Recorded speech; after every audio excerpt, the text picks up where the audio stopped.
अच्छा ये रात जिंदगी में सभी के जिंदगी में आती है। माँ कौन वाली गोल्डन नाइट। माँ ये कैसन होत हो?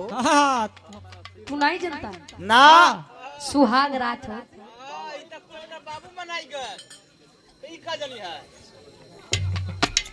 क्या यार तेरे बाबू के पीछे पड़ा है। माँ बाबू का गवा जा तो पता चले। दुल्हैया अपने सैया जी से कहे हाले में गौना बाबा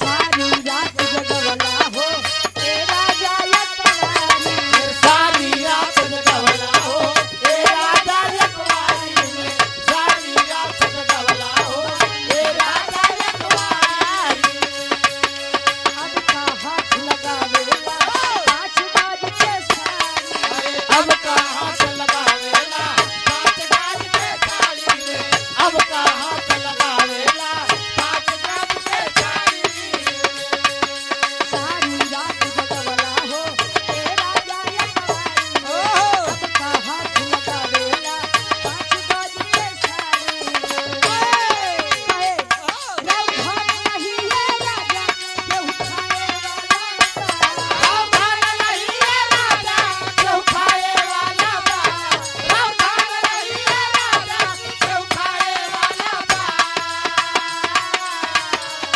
रावधान नहीं है राजा केहू खाए वाला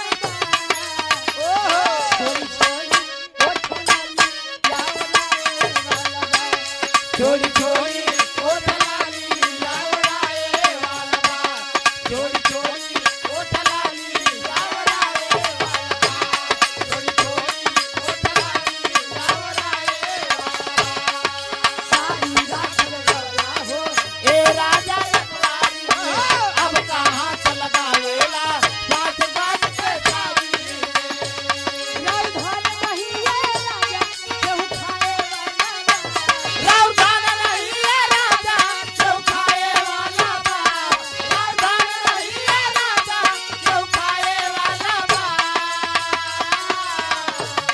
रावधान नहीं है राजा केहू खाए वाला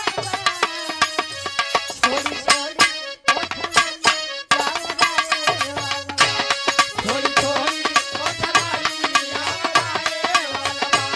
छोड़ी छोड़ी ओठ लाली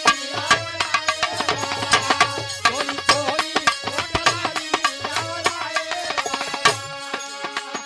क्या बात है? तले कोनो दुल्ही कहे अपने सैया जी से कहे कैसे बीता सखी सहेली